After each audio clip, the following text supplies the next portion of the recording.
When the cadets at West Point's Advanced Combat Leadership Program saw Sarah Chen walk through those doors, they thought they knew exactly who she was. Another diversity checkbox, handed an opportunity she didn't deserve.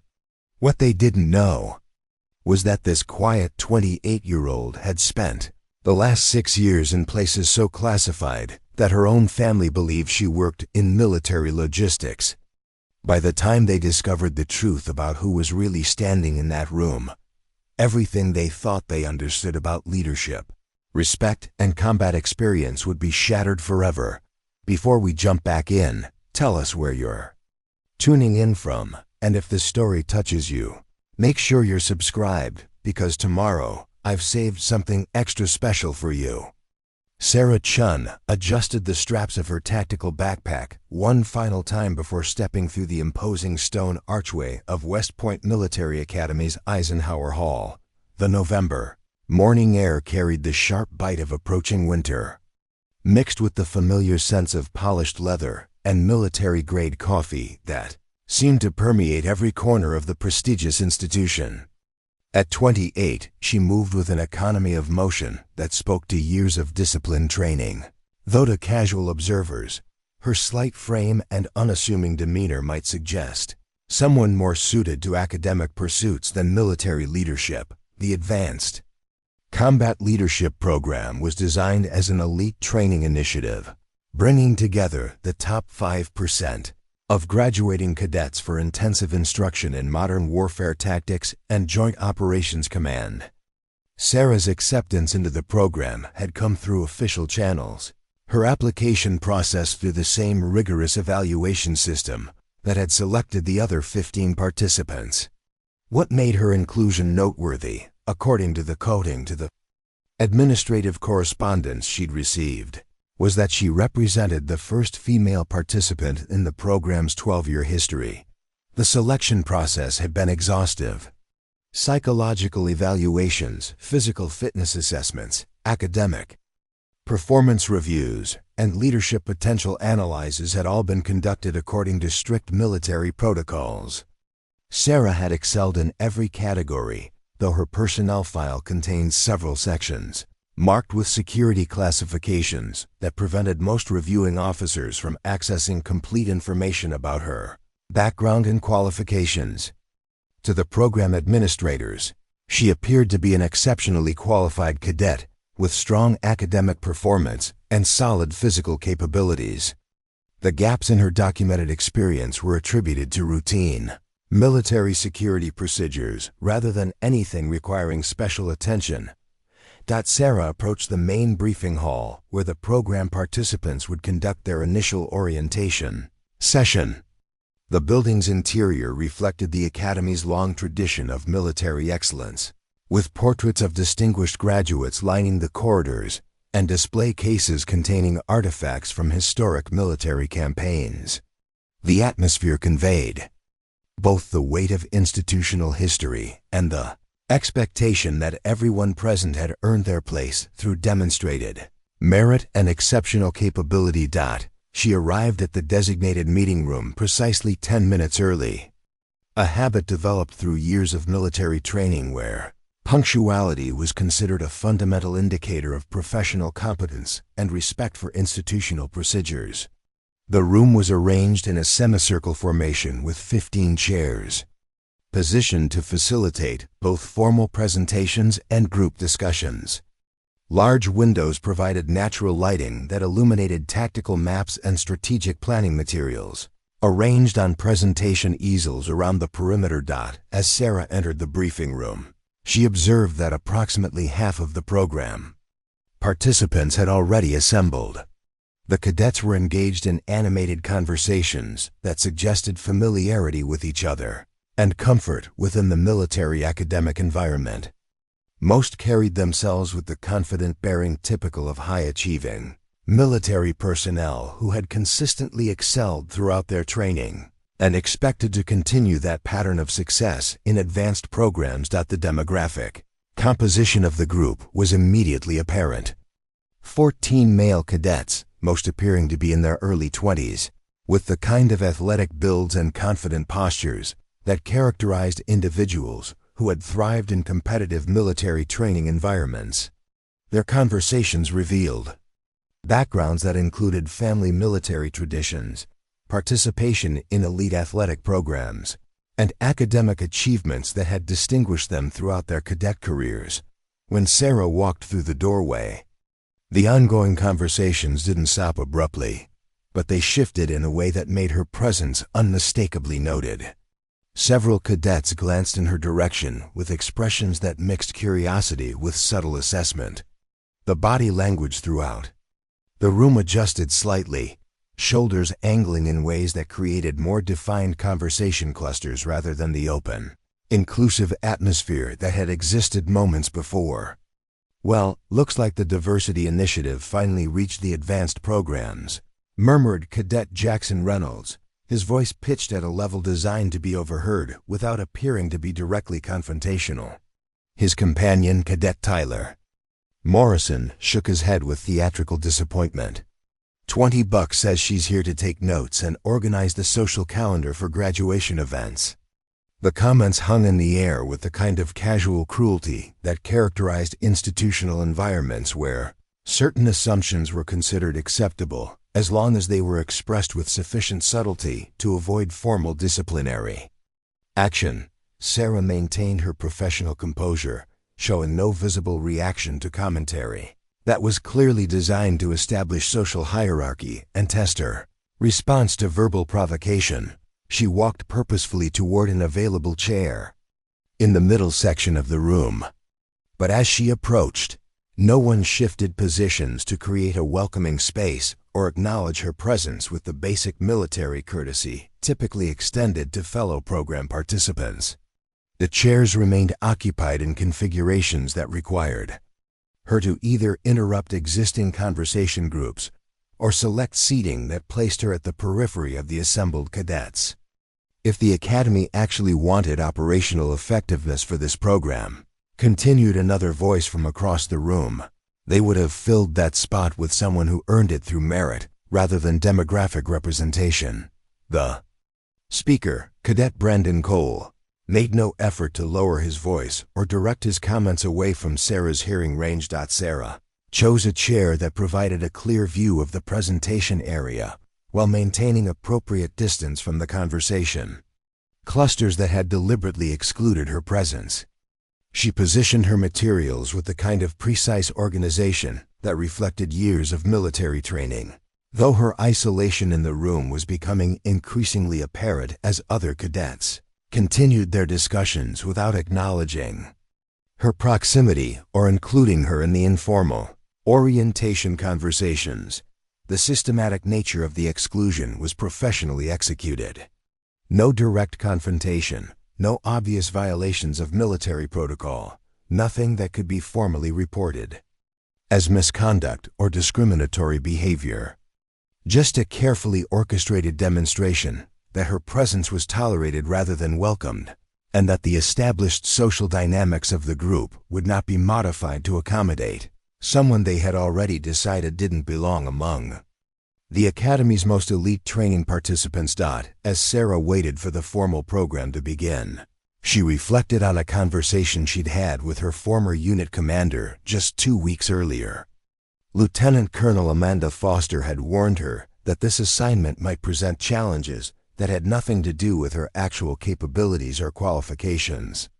"Some environments," Colonel Foster had said, "require you to prove yourself before they'll even acknowledge you're in the room. The question isn't whether you can handle the technical requirements. We both know you can handle things they can't even imagine. The question is whether you can maintain your professional standards while other people figure out that their assumptions were completely wrong." The irony wasn't lost on Sarah as she observed cadets who would soon be responsible for leading soldiers in potentially life-threatening situations, demonstrating such casual disregard for the military principles of mutual respect and professional evaluation, based on demonstrated competence rather than preconceived assumptions about capability and merit. 20 minutes after the scheduled start time, the briefing room door opened with military precision, and the casual conversations immediately ceased.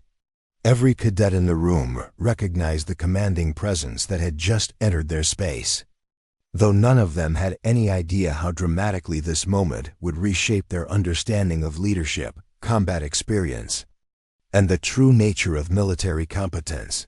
Colonel Marcus Hartwell entered the briefing room with the measured authority that came from 3 decades of military service spanning multiple combat deployments and special operations commands. Tall, granite-faced, and carrying himself with the bearing of someone who had made life-and-death decisions under extreme pressure, he surveyed the assembled cadets with sharp eyes that missed nothing. The relaxed atmosphere evaporated instantly as chairs scraped against polished flooring and notebooks were hastily organized. "Cadets," Colonel Hartwell began, his voice carrying the kind of authority that commanded immediate attention without requiring volume or theatrical presentation. "You have been selected for the Advanced Combat Leadership Program because your academic and physical performance has placed you in the top tier of this institution's graduating class. However, what you've accomplished to reach this point represents the foundation, not the completion, of your military education." A murmur of anticipation rippled through the assembled group as they exchanged glances and processed the implications of what they were hearing. The Advanced Combat Leadership Program had a reputation for producing officers who went on to command elite units and manage the most challenging military operations worldwide. Several cadets straightened in their chairs, suddenly understanding that this program would demand performance standards beyond anything they had previously experienced. "The scenarios you will analyze during the next 4 weeks," Colonel Hartwell continued, "are not theoretical exercises designed for academic evaluation. They are operational challenges currently being faced by deployed units in classified locations overseas. Your recommendations will be reviewed by active commanders who are dealing with these exact situations in real-time combat environments." The weight of this revelation settled over the room like a heavy blanket. Sarah felt the familiar surge of adrenaline that came with high-stakes operational responsibility, a sensation she had experienced countless times in circumstances these cadets couldn't imagine. Around the room, she could see other participants processing the pressure differently, with expressions ranging from excitement to nervousness, about working with genuinely operational intelligence rather than training scenarios.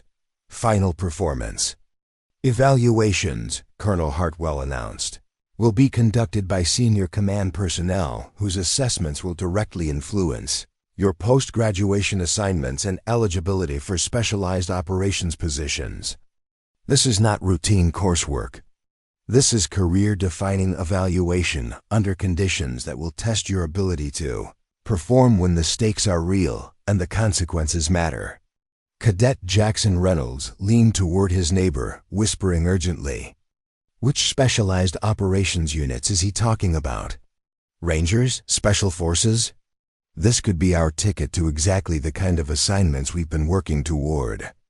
The question rippled through the room as cadets tried to identify which elite military units might be interested in recruiting from this particular program. Sarah remained motionless in her seat, her expression unchanged, but anyone watching closely might have noticed the slight adjustment in her breathing, the almost imperceptible shift in her posture that suggested she was processing information from a perspective the others didn't share. While her fellow cadets were speculating about future opportunities, Sarah was remembering operational environments where decisions had to be made with incomplete information under enemy fire, where the difference between exceptional leadership and adequate performance was measured in lives saved or lost. Colonel Hartwell turned deliberately toward this center of the room, his attention encompassing the entire group, but lingering momentarily on each individual cadet as if taking measure of their readiness for what lay ahead. "Your first operational scenario involves coordinating multi-unit response to a forward operating base that has sustained coordinated enemy attack while simultaneously managing wounded personnel requiring immediate medical evacuation under hostile fire." The scenario description sent visible tension through the assembled cadets. Several exchanged glances that conveyed both anticipation and anxiety about analyzing tactical situations that reflected real combat operations rather than classroom hypotheticals. This was exactly the type of complex, time-sensitive crisis that separated competent military officers from exceptional leaders who could function effectively under extreme pressure. Team assignments for this exercise have been predetermined based on your individual academic specializations and demonstrated leadership capabilities, Colonel Hartwell announced, consulting a clipboard that contained information none of the cadets had access to. Team Alpha will be led by Cadet Reynolds, with support from Cadets Morrison, Cole, and Patterson. Team Beta will be led by Cadet Chun, with support from Cadets Williams, Thompson, and Martinez. The announcement created an immediate undercurrent of surprise and speculation throughout the room. Several cadets turned to look at Sarah, with expressions that mixed curiosity with skepticism about her selection for a leadership position in what was clearly the program's most challenging and consequential exercise. The fact that she had been assigned to lead a team rather than serve in a supporting role contradicted their assumptions about her qualifications and the reasons for her presence in the program. Wait, what?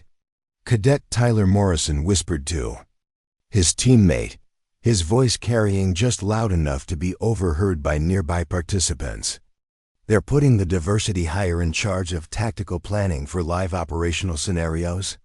That seems like a pretty significant risk for something this important. Cadet Brandon Cole nodded with obvious concern. I mean, no disrespect intended, but leadership positions and exercises that are feeding recommendations to active combat commanders should probably go to cadets who have demonstrated tactical expertise rather than those who are here for other reasons. The implication was unmistakable and professionally devastating. Even before the exercise had begun, Sarah's teammates were expressing doubt about her qualifications and suggesting that her leadership assignment was the result of institutional policies rather than merit-based evaluation.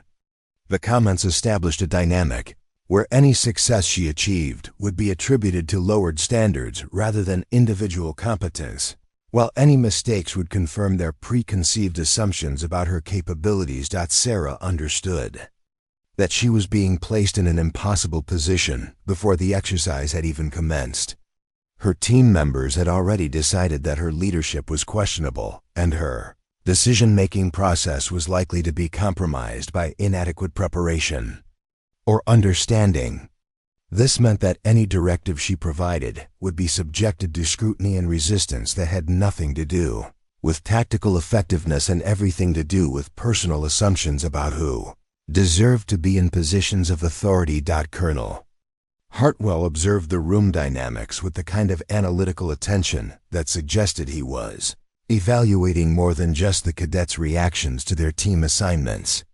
His expression remained professionally neutral, but his eyes missed nothing about the social interactions and underlying tensions that were becoming visible as the program structure was announced and expectations were established.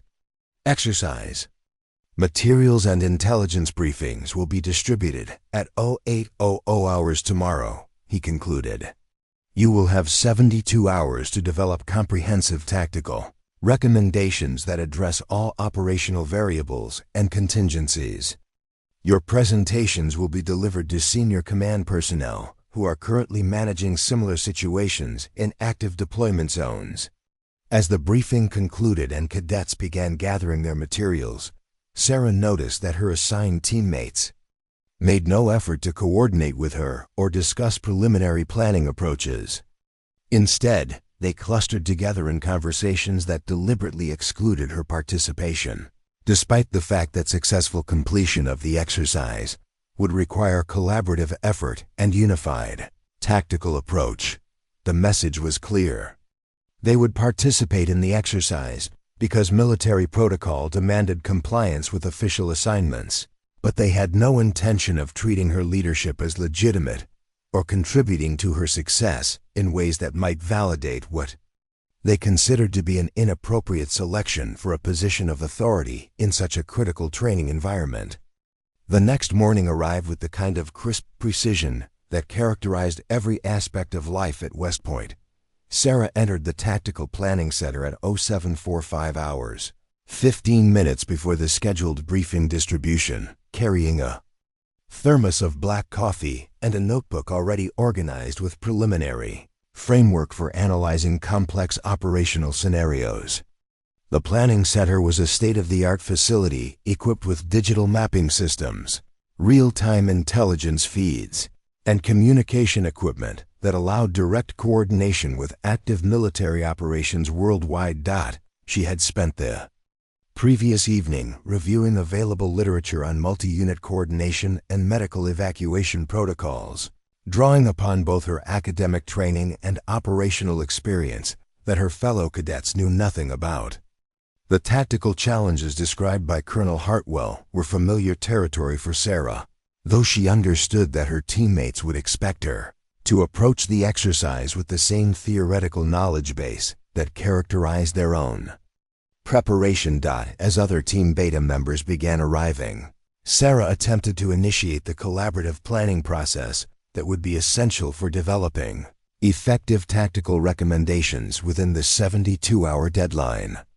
She had prepared a preliminary agenda that addressed the major operational components Colonel Hartwell had outlined, with time allocated for brainstorming, analysis, and coordinated development of their final presentation. "Good morning," Sarah said as Cadet Alex Williams entered the planning area. "I thought we could start by reviewing the intelligence, briefing materials, and identifying the primary tactical challenges we need to address. I've outlined a preliminary framework that we can modify based on everyone's input and expertise." Williams glanced at her briefly, then walked past without responding to continue a conversation with Cadet Ryan Thompson, who had arrived moments behind him.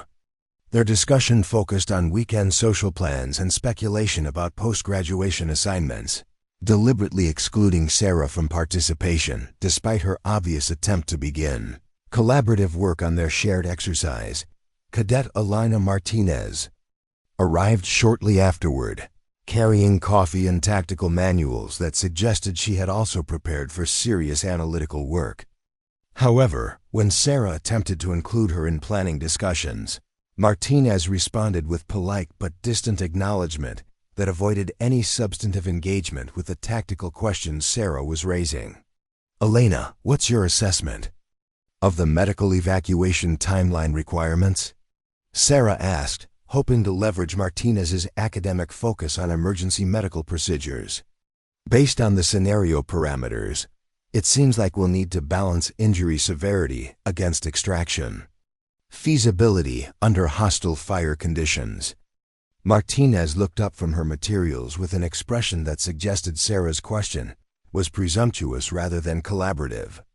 "I think we should wait for the complete team to arrive before making any preliminary assessments about tactical priorities," she replied, though her tone carried implications that went beyond procedural efficiency to suggest that Sarah's leadership wasn't automatically accepted or respected.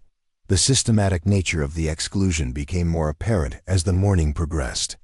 When the complete intelligence briefing was distributed, Sarah's teammates positioned themselves around the planning table in a configuration that left her physically separated from the primary working materials.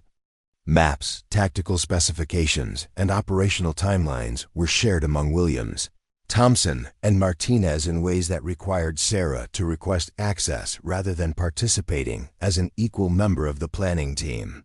"Could you pass the terrain analysis maps?" Sarah asked Thompson, who was positioned closest to the material she needed for developing evacuation route assessments.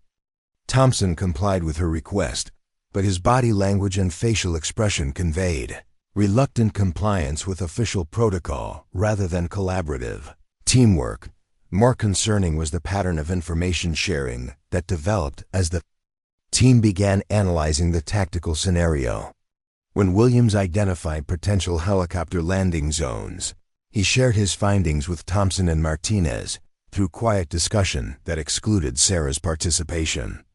When Martinez noted enemy activity patterns that would affect evacuation timing, she directed her observations to Williams, rather than the team leader who was supposed to coordinate their analytical efforts. The dynamic created a situation where Sarah had official responsibility for team leadership and final presentation coordination, but no practical authority over the collaborative process that would determine their collective success or failure. Her teammates were technically complying with military protocol by participating in the exercise, but they were systematically undermining her leadership through passive resistance that couldn't be formally reported as insubordination or misconduct. Think we should develop multiple contingency plans for different weather scenarios, Sarah suggested during their mid-morning planning session. The intelligence briefing indicates that visibility conditions could change rapidly, which would affect both air support availability and ground evacuation feasibility. The suggestion was tactically sound and demonstrated understanding of operational variables that could determine mission success or failure. However, instead of engaging with her recommendation through professional discussion or analytical development, her teammates exchanged glances that conveyed skepticism about her tactical judgment. That seems like unnecessary complication for a training exercise, Williams responded, though his tone suggested dismissal rather than constructive disagreement. We probably don't need to over-engineer solutions for hypothetical variables that may not be relevant to the core scenario requirements. Thompson nodded in agreement. Right. We should focus on the primary tactical challenges rather than getting distracted by secondary considerations that might not add value to our final presentation. The exchange revealed a fundamental misunderstanding about the nature of their assignment and the standards that would be applied to their recommendations. Sarah understood that operational planning required comprehensive contingency analysis because real combat situations involved multiple variables that could change rapidly and unpredictably. Her teammates were approaching the exercise as an academic assignment where simplified solutions would be sufficient for receiving acceptable evaluation scores. More troubling was their automatic dismissal of her tactical insights without substantive analysis or professional consideration. They weren't evaluating her recommendations based on operational merit or strategic effectiveness. They were rejecting her input because they had already decided that her leadership was illegitimate and her decision-making process was likely to be flawed.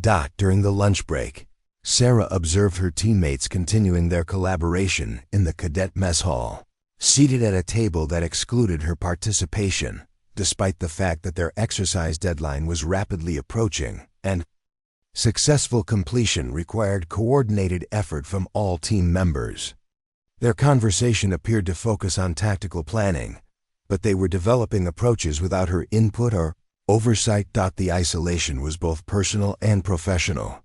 Sarah found herself eating alone while watching other teams engage in animated discussions about their analytical progress and strategic development.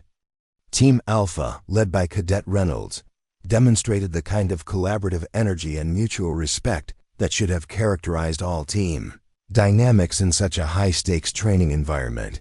When Sarah attempted to rejoin her teammates after lunch, she discovered that they had made significant progress on tactical analysis and preliminary recommendations without her participation.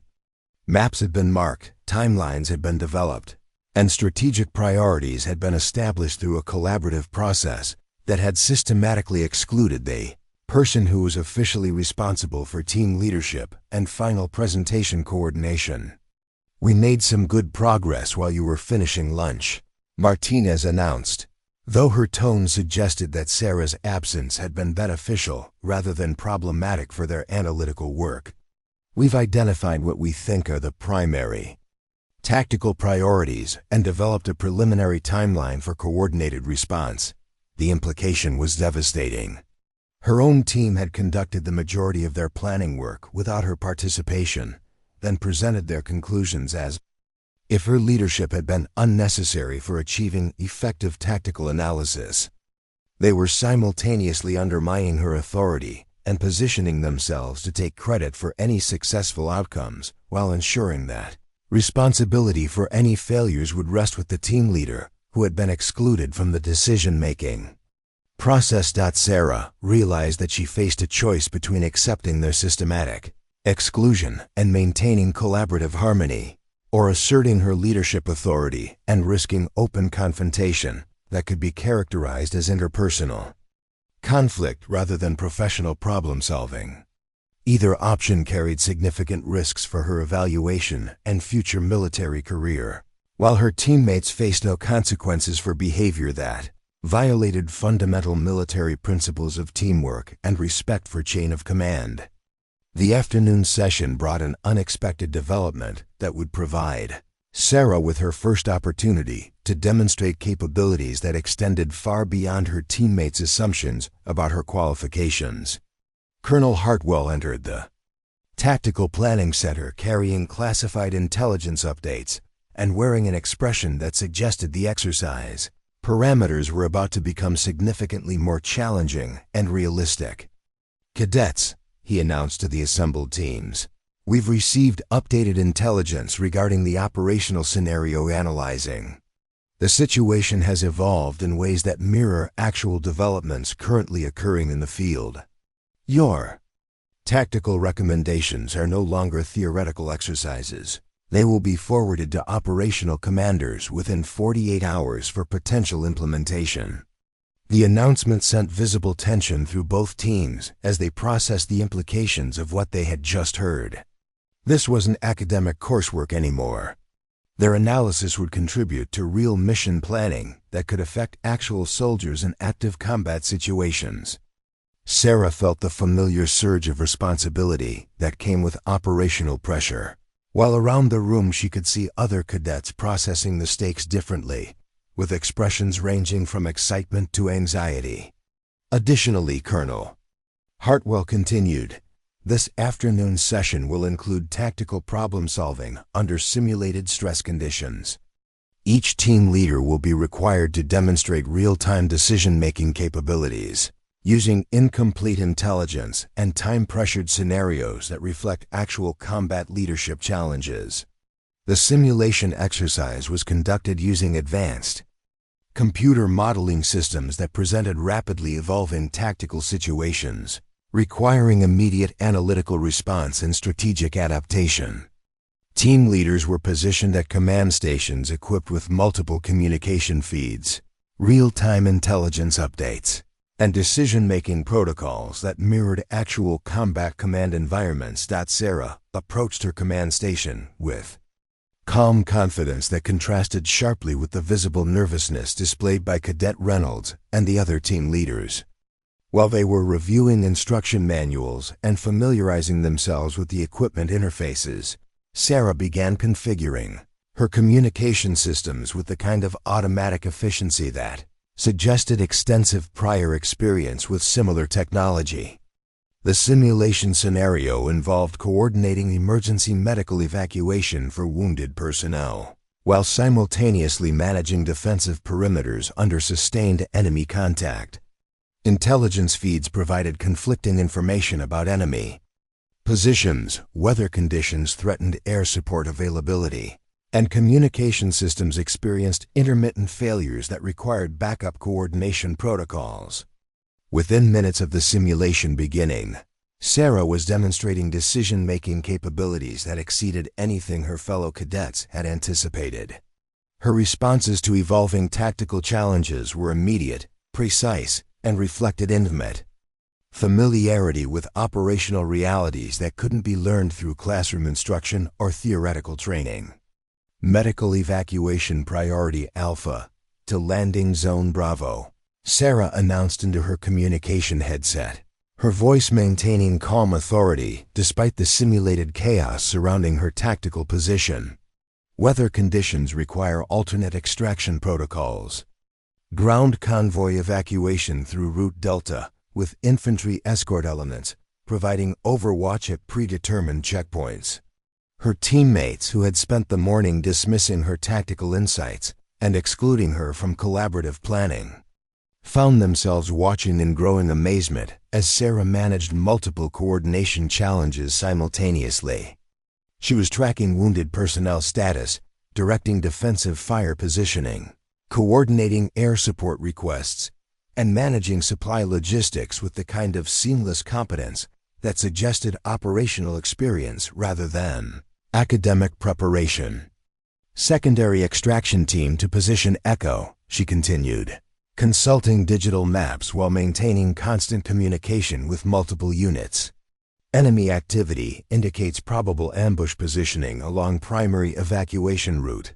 Recommend flanking maneuver through terrain features that provide concealment while maintaining medical transport accessibility.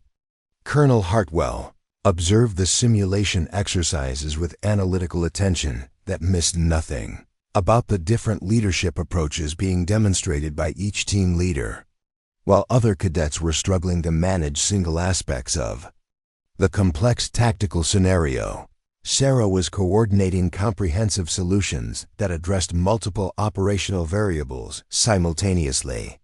The complexity of her decision-making became apparent when communication systems experienced simulated equipment failure, forcing team leaders to adapt their coordination protocols under degraded operational conditions. While other cadets consulted reference materials or requested technical assistance, Sarah immediately implemented backup communication procedures with the automatic responses that characterized personnel who had operated under similar conditions in real combat environments. Primary communication down, switching to backup frequency, she announced, adjusting her equipment settings while continuing to track tactical developments on multiple intelligence feeds. All units acknowledge receipt and confirm operational status through alternative channels. Her teammates exchanged glances that conveyed growing recognition that her performance was exceeding their expectations in ways that challenged their fundamental assumptions about her qualifications and background. The tactical language she was using demonstrated precision that went beyond theoretical knowledge to suggest practical experience with exactly the type of scenarios they were analyzing. How does she know about flanking maneuvers through that specific terrain type? Cadet Williams whispered to Thompson, both of them watching Sarah's command station with expressions that mixed surprise with professional curiosity. That's not standard curriculum material. She's describing tactical approaches that sound like they're based on actual field experience. The simulation concluded with Sarah successfully coordinating complete medical evacuation of wounded personnel while maintaining defensive integrity and managing resource limitations that had challenged the operational capabilities of more experienced military personnel. Her final tactical position demonstrated superior strategic outcome compared to other team leaders who had struggled with individual components of the complex scenario. Colonel Hartwell reviewed the simulation results with obvious satisfaction, taking notes that suggested Sarah's performance had exceeded program expectations in ways that merited special recognition. Cadet Chen, he announced, his voice carrying respect that hadn't been present during earlier interactions, your tactical decision-making demonstrates understanding of operational realities that typically requires extensive field experience. Can you explain your approach to coordinating multiple evacuation priorities under communication constraints?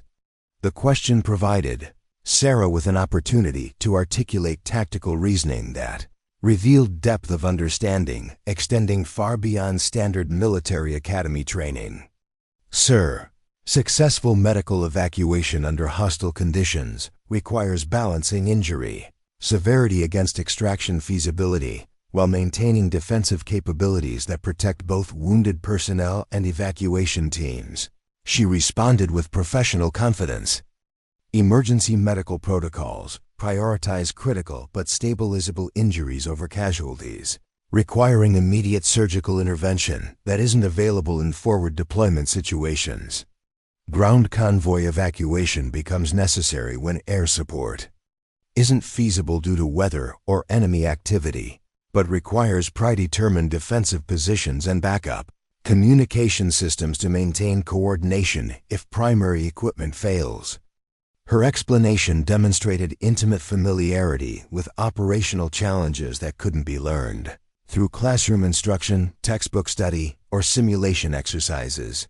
The specific terminology, tactical considerations, and procedural knowledge she displayed suggested direct experience with exactly the type of complex military operations the exercise was designed to simulate. The impact on her teammates was immediate and profound. Cadets who had spent the entire day dismissing her leadership and excluding her from collaborative planning were now confronting evidence that she possessed operational knowledge that exceeded their own qualifications. The casual mockery and systematic resistance disappeared, replaced by the kind of respectful attention that military personnel reserve for briefings containing information they recognize as critically important for their own professional development. However, recognition of her competence didn't immediately translate to acceptance of her authority or willingness to acknowledge that their earlier assumptions had been completely wrong about her qualifications and deservingness of her leadership position in the program. The evening debrief session revealed that Sarah's exceptional performance during the tactical simulation had created an unexpected problem rather than resolving the team dynamics that had been undermining collaborative effectiveness throughout the day. Instead of acknowledging her demonstrated competence and adjusting their approach to reflect her obvious qualifications, her teammates appeared to be doubling down on their resistance through more sophisticated forms of professional sabotage. "Look, nobody's questioning that she performed well during the simulation," Cadet Williams said during what he assumed was a private conversation with Thompson and Martinez in the corridor outside the planning center. But individual technical competence doesn't automatically translate to effective team leadership, especially under the kind of pressure we're going to face during final presentations to senior command. His voice carried the tone of someone who was working to rationalize evidence that contradicted his preconceived assumptions rather than honestly evaluating new information about Sarah's qualifications. The tactical expertise she had demonstrated couldn't be dismissed, so instead, it was being reframed as insufficient evidence of overall leadership capability. "Exactly," Martinez agreed, though her expression suggested she was struggling to reconcile what she had observed during the simulation with her original assessment of Sarah's presence in the program. Military leadership requires building consensus and managing interpersonal dynamics, not just knowing tactical procedures. Some people are naturally better at collaborative coordination than individual performance. Thompson nodded emphatically. And let's be realistic about the evaluation dynamic here. If higher command is looking for evidence that diversity initiatives are working, they're going to weight her performance more heavily than ours. She doesn't have to be better than us. She just has to be good enough to support the narrative. They want to tell about integration success. The implication was professionally devastating and strategically calculated. Even if Sarah continued to perform exceptionally, her success would be attributed to institutional bias rather than individual merit. And if she performed poorly, it would confirm their original assumptions about her qualifications. The framework they were constructing made it impossible for her achievements to be recognized as legitimate evidence of superior capability. Sarah overheard portions of this conversation as she returned to retrieve material she had left in the planning center, though she gave no indication that their words had reached her. The realization that her teammates were actively working to undermine not just her authority but the interpretation of her performance represented a level of professional sabotage that went beyond casual prejudice to deliberate career destruction. Next morning brought the final phase of tactical planning before team presentations to senior command personnel. Sarah arrived early to find that her teammates had already begun collaborative work without her, developing strategic approaches and presentation materials that reflected their collective input while systematically excluding her leadership and analytical contributions. "We made significant progress on the presentation structure," Williams announced when Sarah joined their work area, though his tone suggested that her absence had been beneficial rather than problematic for their analytical development. We've organized the tactical recommendations into sections that highlight each team member's expertise and demonstrate comprehensive understanding of the operational challenges. The presentation outline they had developed allocated specific sections to Williams, Thompson, and Martinez, with their names attached to tactical analyses and strategic recommendations that showcase their individual contributions to the team's collective work. Sarah's role in their presentation structure was limited to administrative coordination and introduction of team members, essentially reducing her to a facilitator rather than recognizing her as the team leader responsible for strategic oversight and final decision-making authority. Where are my analytical contributions reflected in this presentation structure? Sarah asked, reviewing the materials they had prepared without her input or approval. The question was professionally reasonable given her official leadership responsibility, but her teammates responded with expressions that suggested she was being unreasonably demanding about recognition and authority. Well, as team leader, you'll be responsible for presenting our collective recommendations and coordinating the overall presentation flow, Martinez replied, though her tone implied that Sarah should be satisfied with ceremonial responsibilities, rather than expecting substantive involvement in tactical analysis and strategic development. The dynamic they were creating was both subtle and devastating.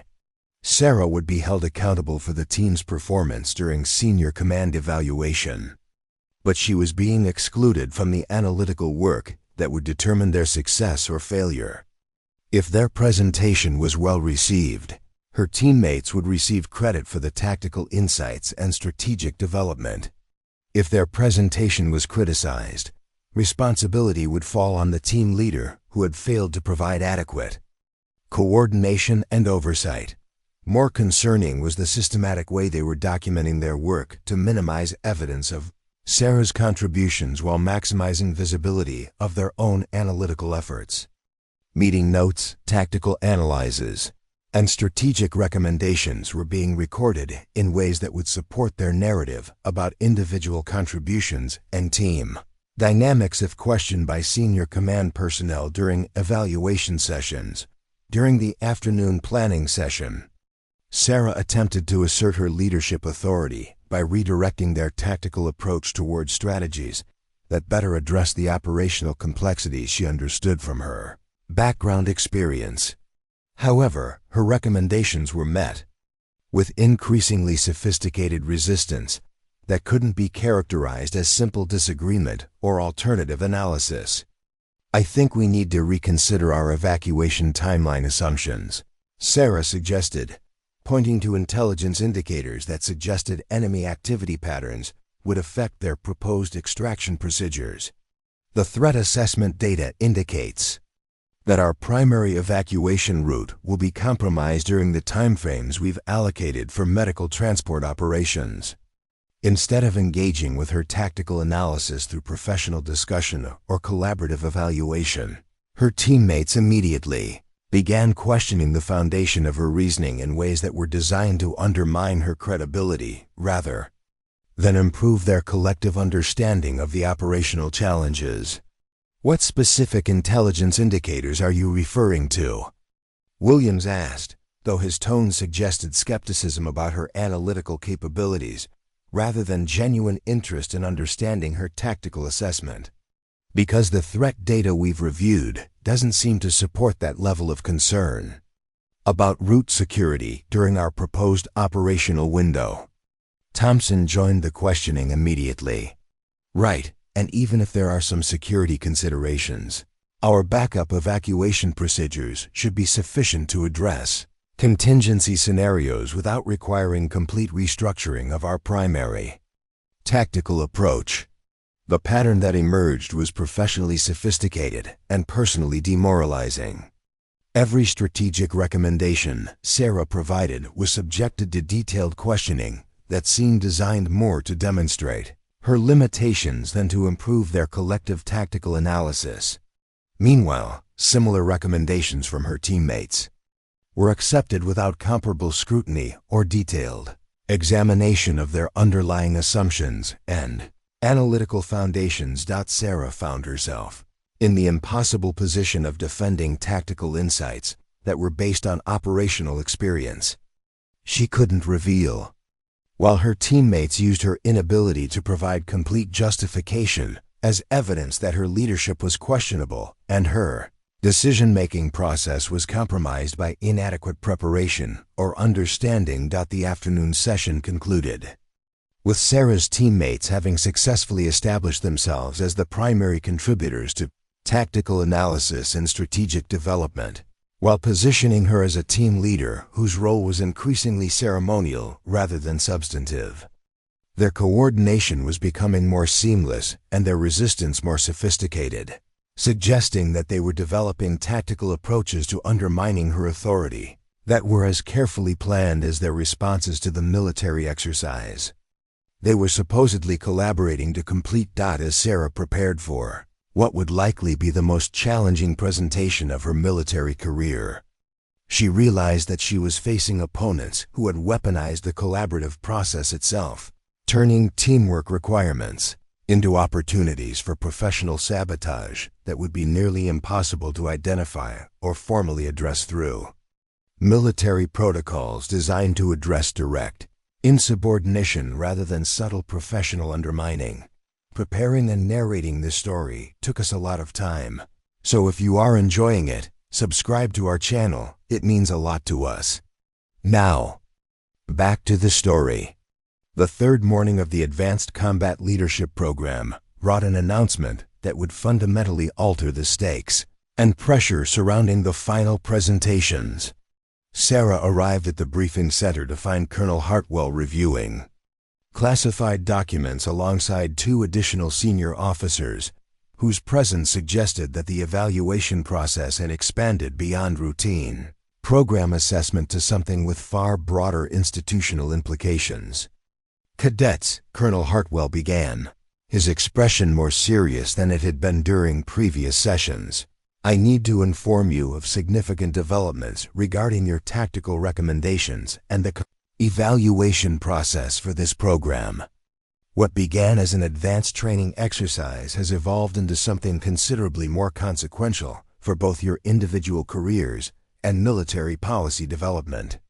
The assembled cadets exchanged glances that conveyed both anticipation and nervousness about what they were about to hear.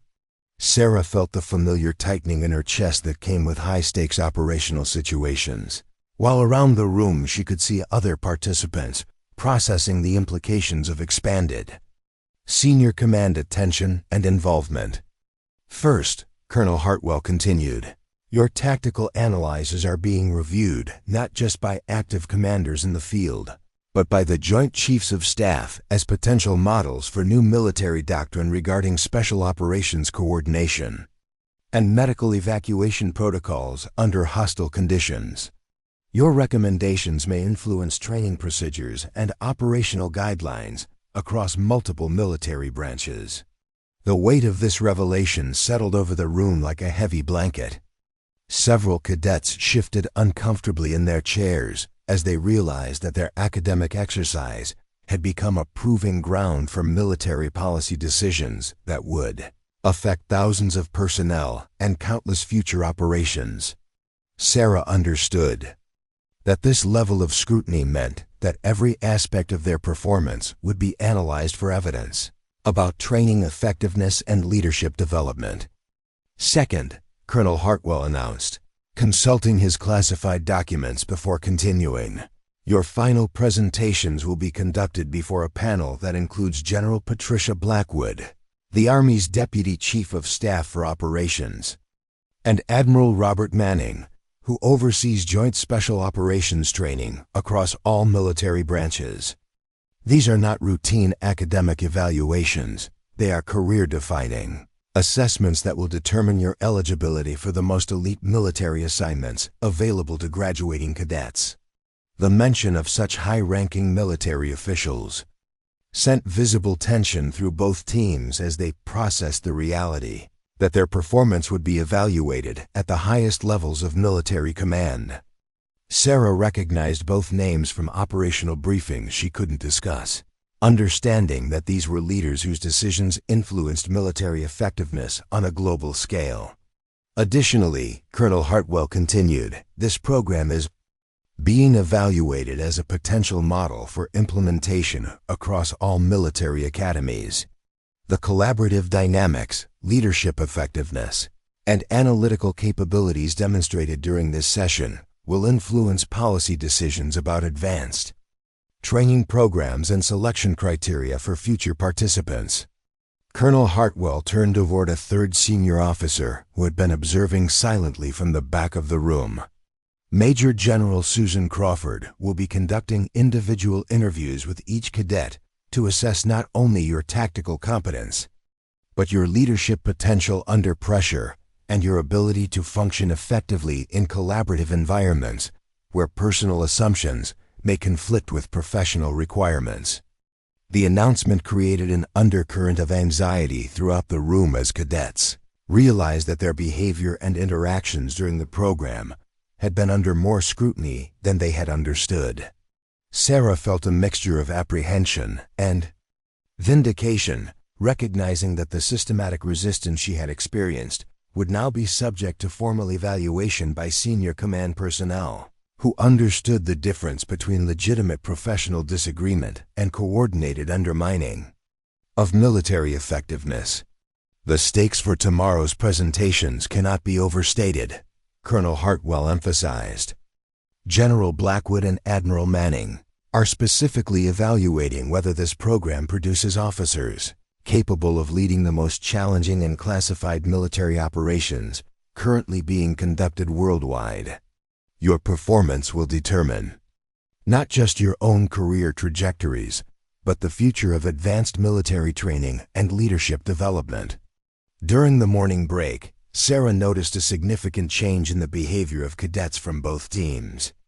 Conversations that had been casual and confident now carried an edge of nervous energy as participants realized that their assumptions about routine academic evaluation had been completely incorrect. The presence of such high-ranking officials meant that every aspect of their performance would be analyzed with the kind of detailed attention typically reserved for the most critical military assessments. More concerning for Sarah was the realization that her teammates' systematic resistance to her leadership would now be subject to evaluation by senior command personnel who understood the operational requirements for effective teamwork under pressure.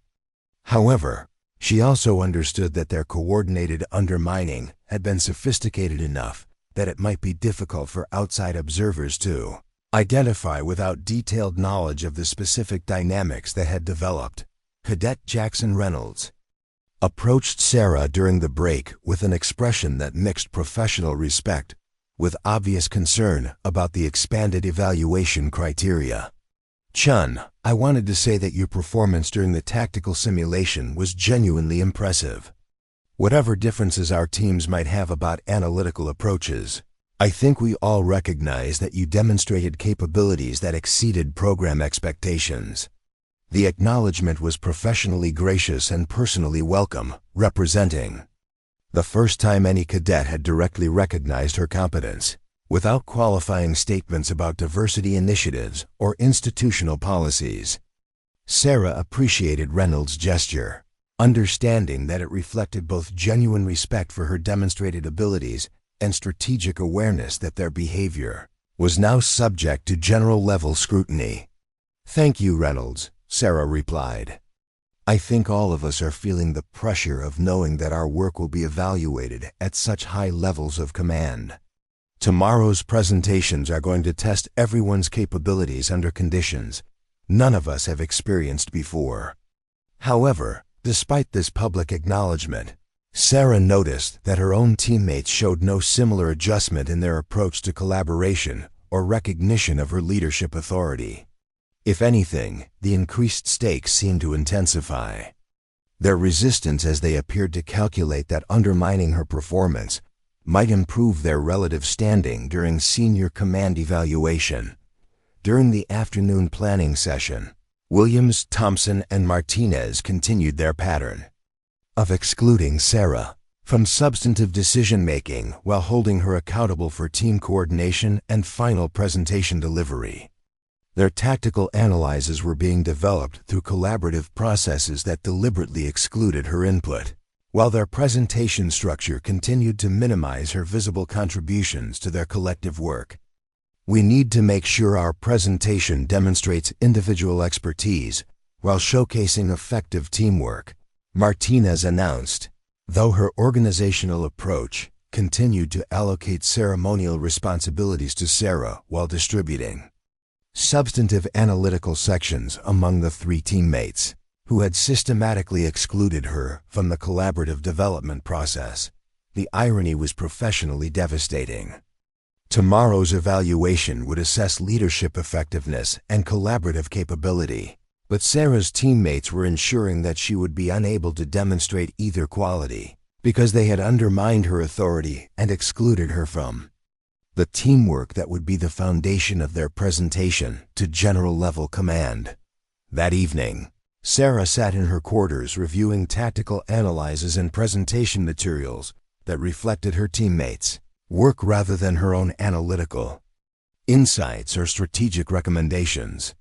She understood that tomorrow's presentation would likely determine not just her individual career trajectory, but could influence military policy decisions about leadership training and collaborative effectiveness across all branches of service. Weight of institutional evaluation added another layer of pressure to personal dynamics that had already tested her professional resilience beyond anything she had experienced during actual combat deployments. Tomorrow would require her to demonstrate leadership capabilities under conditions where her own teammates had systematically undermined her authority, while senior command personnel evaluated her performance as evidence about military training effectiveness and integration success. As she prepared for what would undoubtedly be the most consequential presentation of her military career, Sarah reflected on advice her first Delta Force commander had given her during the most challenging operation of her deployment. Sometimes, the hardest battles aren't against the enemy you can see. Sometimes they're against the assumptions and limitations that other people try to impose on your capabilities. Your job is to perform so professionally that competence becomes undeniable, regardless of the obstacles other people create. The final day of preparation arrived with an atmosphere of intense pressure that permeated every corner of the Advanced Combat Leadership Program facility. Sarah entered the presentation preparation room at 0600 hours to find her teammates already assembled, having apparently coordinated their early arrival to continue collaborative work without her participation. The sight of Williams, Thompson, and Martinez huddled around tactical materials and presentation notes that had been developed without her input confirmed that their systematic exclusion had reached new levels of deliberate professional sabotage. "Morning, Chen," Williams said with artificial casualness as she approached their work area. "We've been refining some of the tactical analyses and presentation flow to make sure everything is perfectly coordinated for the general level evaluation today."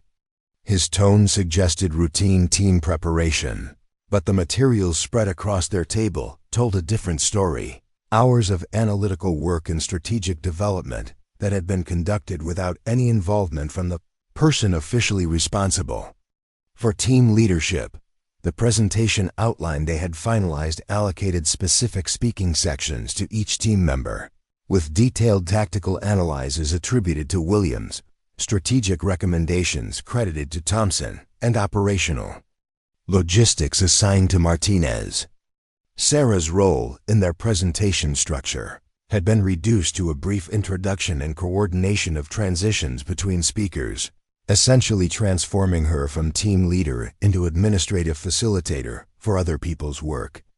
"I noticed that my analytical contributions aren't reflected anywhere in this presentation structure," Sarah observed, reviewing materials that represented the culmination of their collaborative exercise, but contained no evidence of her strategic insights or tactical recommendations. Given that I'm responsible for team leadership and final coordination, shouldn't my analytical work be integrated throughout the presentation rather than limited to administrative functions?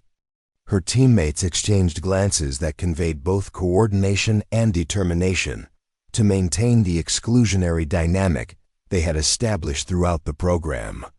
Martinez responded with an expression of artificial concern that barely concealed her satisfaction with the situation they had created.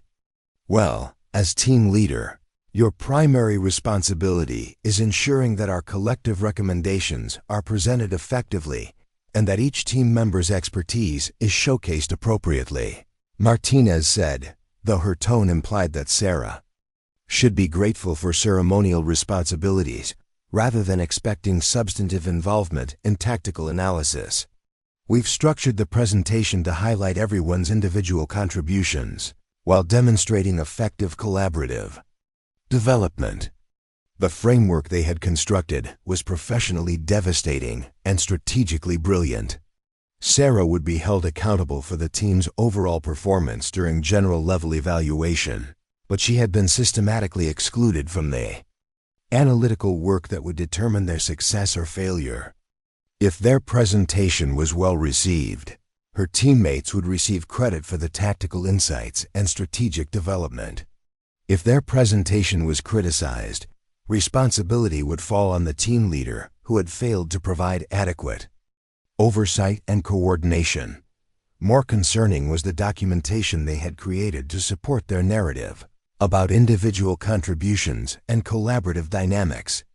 Meeting notes, tactical analyses, and strategic recommendations had been recorded in ways that would minimize evidence of Sarah's involvement, while maximizing visibility of their own analytical efforts if questioned by senior command personnel. During evaluation sessions, Thompson consulted his watch and announced that they needed to conduct final rehearsals before the afternoon presentation session.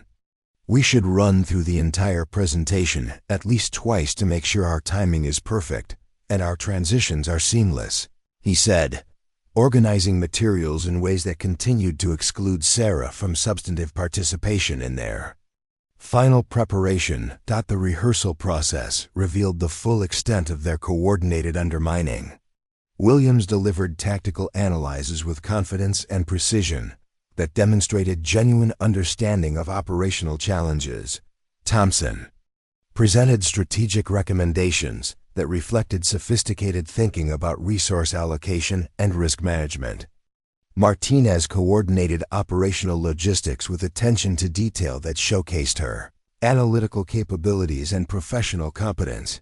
Sarah's role during rehearsals was limited to introducing each speaker and facilitating transitions between presentation sections, essentially serving as a moderator for other people's work rather than contributing her own analytical insights or demonstrating her tactical expertise. The dynamic created the appearance of collaborative teamwork while systematically preventing her from showcasing the capabilities that had distinguished her performance during the tactical simulation exercise. I think we need to address some concerns about the analytical foundation underlying our evacuation timeline recommendations, Sarah interjected during their second rehearsal, attempting to contribute tactical insights that were based on her operational experience with exactly the type of scenarios they were analyzing, instead of engaging with her recommendations through professional discussion or collaborative refinement. Her teammates immediately began questioning the foundation of her analytical approach in ways that were designed to undermine her credibility rather than improve their collective understanding of operational challenges. What specific intelligence indicators are you referring to that suggest our timeline assumptions are flawed? Williams asked, though his tone conveyed skepticism about her analytical capabilities, rather than genuine interest in understanding her tactical assessment. Because our review of the threat data doesn't seem to support concerns about the evacuation procedures we've developed. Thompson joined the questioning immediately. Right. And even if there are some variables we haven't fully considered, our contingency planning should be sufficient to address alternative scenarios. without requiring fundamental restructuring of our primary approach. The pattern that had characterized their entire collaborative process reached its culmination during final preparation sessions. Every strategic insight Sarah attempted to contribute was subjected to detailed questioning that seemed designed more to demonstrate her limitations than to improve their tactical analysis. Meanwhile, similar recommendations from her teammates were accepted without comparable scrutiny or examination of underlying assumptions. The systematic nature of their resistance had evolved into something approaching professional warfare. They weren't simply excluding her from collaboration, they were actively working to ensure that any attempt she made to assert leadership or contribute analytical insights would be neutralized through coordinated questioning that positioned her as someone whose judgment was questionable and whose tactical understanding was insufficient for the challenges they were addressing. During the lunch break, Sarah observed her teammates continuing their coordination in the cadet mess hall, seated at a table that excluded her participation, despite the fact that their presentation was scheduled to begin in less than 3 hours. Their conversation appeared focused on final tactical refinements and strategic adjustments, but they were making these decisions without input from the person who would be held accountable for their collective performance. The isolation was both personal and professional, but more significantly, it was deliberate and strategic. Her teammates had calculated that undermining her authority and excluding her from substantive preparation would improve their relative standing during general-level evaluation, regardless of how it affected team effectiveness or mission success. Sarah attempted to rejoin their preparation session after lunch. She discovered that they had made additional modifications to their presentation, structure, and tactical analyses without her knowledge or approval. Strategic recommendations had been adjusted, timing had been revised, and speaker responsibilities had been reallocated through a process that had systematically excluded the team leader, who would be introducing their work to General Blackwood and Admiral Manning. We made some final adjustments to optimize our presentation flow and ensure that each section builds effectively on the previous analysis, Williams announced, though his tone suggested that Sarah's input on these modifications was neither necessary nor welcome.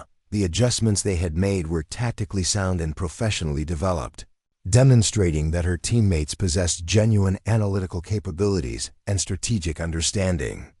However, their willingness to exclude her from final preparations while expecting her to coordinate their presentation to general-level command revealed a level of professional selfishness that prioritized individual advancement over team effectiveness and mission success. As the afternoon presentation session approached, Sarah realized that she was facing the most challenging leadership test of her military career under conditions that had been deliberately constructed to ensure her failure. Her teammates had weaponized the collaborative process itself, using institutional requirements for teamwork as opportunities to undermine her authority, while positioning themselves to benefit from her anticipated poor performance during general-level evaluation. The presentation hall had been transformed into a formal evaluation center that reflected the gravity of general-level assessment and the institutional implications of the Advanced Combat Leadership Program. Sarah entered the imposing space to find General Patricia Blackwood and Admiral Robert Manning seated at an elevated review table, accompanied by Colonel Hartwell and 2 additional senior officers whose presence suggested that this evaluation carried significance extending far beyond individual cadet assessment to military policy development and training effectiveness. General Blackwood was a formidable presence whose silver hair and lined face spoke to decades of military service, spanning multiple combat deployments and strategic leadership positions. Her ribbons and decorations told the story of someone who had earned respect through exceptional performance under the most challenging conditions the military could present. Admiral Manning carried himself with the quiet authority that characterized naval officers who had commanded operations where precision and strategic thinking determined mission success or catastrophic failure. "Cadets," General Blackwood began, her voice carrying the kind of measured authority that immediately commanded attention throughout the briefing hall. "Your presentations today will be evaluated not just as academic exercises, but as demonstrations of leadership capability under pressure and collaborative effectiveness in high-stakes environments. The tactical recommendations you present will be reviewed for potential implementation in active operations, and your performance will influence policy decisions about advanced military training across all service branches." The weight of her statement settled over the assembled cadets with palpable force. Sarah felt the familiar calm that came with operational pressure, understanding that this evaluation would test capabilities she had developed through experiences her fellow cadets couldn't imagine. Around the room, she could see other participants processing the implications of knowing that their academic exercise had evolved into genuine operational assessment with career-defining consequences. "Team Beta will present first," Admiral Manning announced, consulting evaluation materials that appeared to contain detailed background information about each participant. "Cadet Chen, please assume the primary briefing position and coordinate your team's tactical analysis for our review." Sarah walked to the front of the presentation area with calm confidence that contrasted sharply with the visible nervousness displayed by her teammates. While Williams, Thompson, and Martinez appeared to be processing the pressure of general-level scrutiny, Sarah moved with the kind of automatic precision that suggested extensive experience with high-stakes briefings and operational presentations. "General Blackwood, Admiral Manning," Sarah began, her voice maintaining professional modulation, despite the circumstances that her teammates had created to undermine her leadership. "Team Beta has analyzed the forward operating base crisis scenario, with particular attention to medical evacuation coordination under hostile fire and multi-unit response protocols during sustained enemy contact." Her introduction was crisp and professionally delivered, establishing command presence that suggested confidence in her team's analytical work, despite the systematic exclusion she had experienced throughout the preparation process. However, as she began presenting tactical recommendations that had been developed without her substantive input, General Blackwood's expression began to shift in ways that suggested she was recognizing elements that challenged her expectations about cadet level analysis. "Medical evacuation priorities," Sarah continued, reading from materials her teammates had prepared, "are determined by injury severity assessments conducted by field medical personnel, with extraction procedures coordinated through standard helicopter landing zone protocols and backup ground convoy routes that maintain accessibility for armored medical transport vehicles." General Blackwood leaned forward slightly, her attention sharpening as she processed the tactical language and operational concepts being presented. Admiral Manning began taking notes that suggested he was evaluating not just the content of their recommendations, but the presentation style and analytical approach being demonstrated by the team leader. "Cadet Chen," General Blackwood interrupted, her tone carrying curiosity rather than criticism, "can you elaborate on your team's assessment of extraction timeline variables under degraded communication conditions? Specifically, how would your evacuation protocols adapt to equipment failures that prevent real-time coordination with extraction teams?" The question was tactically sophisticated and designed to test understanding of operational realities that extended beyond standard academic analysis to practical experience with complex military operations. Sarah realized that General Blackwood was probing for evidence of analytical depth that might not be apparent from the surface-level recommendations her teammates had developed. "Ma'am," Sarah responded, her voice carrying the calm certainty that came from operational experience rather than theoretical preparation. "Degraded communication scenarios require predetermined backup protocols, including pre-positioned relay stations, visual signal procedures for air support coordination, and dead-drop intelligence updates at established intervals that maintain operational coordination even when primary communication systems are compromised. Her answer demonstrated familiarity with operational challenges that couldn't be learned through classroom instruction or simulation exercises. The specific terminology, procedural knowledge, and tactical considerations she articulated suggested direct experience with exactly the type of complex military operations. The exercise was designed to simulate. General Blackwood's eyebrows rose slightly as she processed Sarah's response, her expression indicating recognition of expertise that exceeded typical cadet-level understanding. Admiral Manning stopped taking notes and looked up with obvious interest, apparently recognizing elements in Sarah's answer that suggested background experience extending beyond standard military academy training. And if weather conditions prevent helicopter extraction for extended periods beyond your projected timelines? Admiral Manning asked, his question designed to test whether Sarah's tactical knowledge was based on memorized procedures or practical understanding of operational variables that affected real mission planning. Ground convoy evacuation through hostile territory using predetermined route analysis and infantry escort elements. Sarah replied without hesitation. Teams establish defensive perimeters at waypoints that provide overwatch capabilities while maintaining medical monitoring of critically wounded personnel throughout extended transport operations. The response was immediate, precise, and reflected intimate familiarity with evacuation procedures that required understanding of terrain analysis, threat assessment, and medical logistics coordination under combat conditions. Both general officers exchanged glances that suggested they were recognizing analytical capabilities that challenged their expectations about cadet preparation and background experience.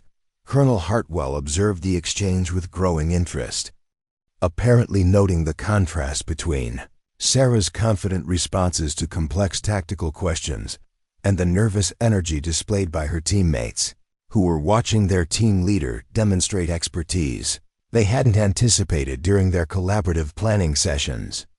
Cadet Williams, General Blackwood said, directing her attention toward the teammate who had been most vocal about questioning Sarah's leadership qualifications. Please describe your assessment of Cadet Chen's tactical recommendations and your team's collaborative development process. Williams stood slowly, his nervousness becoming more apparent as he realized that he was being asked to evaluate the team leader whose competence he had been systematically undermining throughout the program. Ma'am, Cadet Chen demonstrated strong coordination capabilities and maintained effective communication throughout our planning sessions. The response was diplomatically worded, but noticeably avoided any specific assessment of Sarah's tactical expertise or analytical contributions to their collaborative work. General Blackwood's expression suggested she was processing more information from Williams' careful phrasing than he had intended to convey. Did Cadet Chen contribute substantive, tactical analyses to your team's recommendations, or was her role primarily administrative coordination? Admiral Manning asked, his question designed to determine whether Sarah's demonstrated expertise was being reflected in her team's collaborative process, or if there were disconnects between individual capability and group dynamics. The question hung in the air like smoke from a cheap cigarette, creating tension that was both professionally uncomfortable and personally revealing about the dynamics that had characterized Team Beta's preparation process throughout the Advanced Combat Leadership program. Williams shifted uncomfortably under the direct scrutiny of two general officers whose combined experience encompassed decades of evaluating military leadership and tactical competence. His face flushed slightly as he realized that his answer would either expose the systematic exclusion his team had practiced or require him to lie to senior command about collaborative dynamics that could be easily verified through detailed questioning. Ma'am, Williams began slowly, his voice carrying uncertainty that contrasted sharply with the confidence he had displayed throughout the program when discussing Sarah's qualifications with his teammates. Cadet Chun's role was primarily focused on coordination and presentation management, while individual team members contributed specialized analytical expertise based on our respective academic backgrounds and areas of focus. The response was carefully worded to avoid direct criticism of Sarah's capabilities, while implying that her contributions had been limited to administrative functions rather than substantive tactical analysis. However, General Blackwood's expression suggested she was recognizing disconnects between Sarah's demonstrated expertise during questioning and the collaborative role her teammates were describing. Admiral Manning consulted classified documents that appeared to contain detailed background information about program participants, his attention focusing on materials that weren't visible to the cadets, but clearly contained relevant information about their qualifications and preparation. "Colonel Hartwell," he said, turning toward the program administrator, "can you provide clarification about the selection criteria and background requirements for Advanced Combat Leadership Program participants?" Colonel Hartwell stood and approached the review table, carrying personnel files that contained information the cadets hadn't been given access to throughout their participation in the program. "Sir, all participants were selected based on academic performance, physical fitness assessments, leadership potential evaluations, and specialized background experience that qualified them for advanced tactical training and operational planning responsibilities." "Specialized background experience?" General Blackwood asked, her tone suggesting she was seeking specific information about participant qualifications that might not be apparent from standard academic records or training performance. "Yes, ma'am," Colonel Hartwell replied, opening Sarah's personnel file and reviewing contents that appeared to contain classified information marked with security restrictions. "Some participants were selected based on operational experience that enhances their analytical capabilities beyond standard cadet preparation. Those specific details may be subject to security classification protocols." The exchange was creating visible tension among the assembled cadets as they realized that their assumptions about each other's backgrounds and qualifications might have been incomplete or incorrect. Sarah maintained her professional composure, but her teammates were beginning to process implications that challenged everything they thought they understood about program selection and participant credentials. General Blackwood turned her attention back to Sarah with an expression that suggested she was preparing to reveal information that would fundamentally change the evaluation dynamic and everyone's understanding of the situation they had been participating in throughout the Advanced Combat Leadership Program. "Cadet Chin," General Blackwood said, her voice carrying authority that commanded immediate attention throughout the briefing hall. "Your responses to tactical questioning demonstrate familiarity with operational procedures that typically require extensive field experience rather than academic preparation. Can you clarify the source of your knowledge regarding advanced evacuation protocols and combat coordination under hostile conditions?" The question was direct and impossible to deflect through diplomatic language or procedural responses. Sarah understood that General Blackwood was providing her with an opportunity to reveal background information that would explain the disconnect between her demonstrated competence and her teammates' assessment of her collaborative contributions. "Ma'am," Sarah replied, her voice maintaining calm professionalism while carrying undertones that suggested she was about to provide information that would surprise everyone present. "My tactical knowledge is based on 6 years of active duty service with the 1st Special Forces Operational Detachment Delta, including 37 classified operations across multiple theaters that required exactly the type of complex coordination and evacuation procedures we've been analyzing during this exercise." The revelation hit the briefing hall like a physical force. William's mouth opened slightly without producing sound, his face going pale as he processed the implications of what he had just heard. Thompson stared at Sarah with an expression that mixed shock with growing professional embarrassment about his behavior throughout the program. Martinez appeared frozen in place, apparently unable to reconcile the information she was hearing with her assumptions about Sarah's background and qualifications. General Blackwood nodded with obvious satisfaction, her expression suggesting she had anticipated this revelation and had been evaluating not just Sarah's tactical competence, but her teammates' responses to working with someone whose credentials exceeded their own experience and understanding. "For the record," Admiral Manning announced, consulting his classified documents, Cadet Chen completed 2 combat deployments with Delta Force, participated in operations classified at the highest levels of military security, and received commendations for tactical leadership during crisis situations that resulted in 0 preventable casualties across 18 months of active special operations deployment. The weight of this information settled over the room with devastating impact. Cadets who had spent 4 days questioning Sarah's qualifications and systematically undermining her leadership were now confronting the reality that they had been working with someone whose operational experience exceeded anything they could have imagined during their military academy training. Additionally, General Blackwood continued, her tone carrying implications that extended beyond individual background verification to institutional policy assessment. Cadet Chen served as tactical consultant for the development of medical evacuation protocols currently being implemented by special operations units worldwide. The scenarios you analyzed during this program were based on her operational recommendations and field-tested procedures. Thompson's face went ashen as he processed the implications of having spent 4 days challenging the tactical expertise of someone who had literally written the procedures they were supposed to be learning. Williams stared down at his hands, apparently unable to maintain eye contact with either the general officers or Sarah as he realized how completely he had misjudged the situation.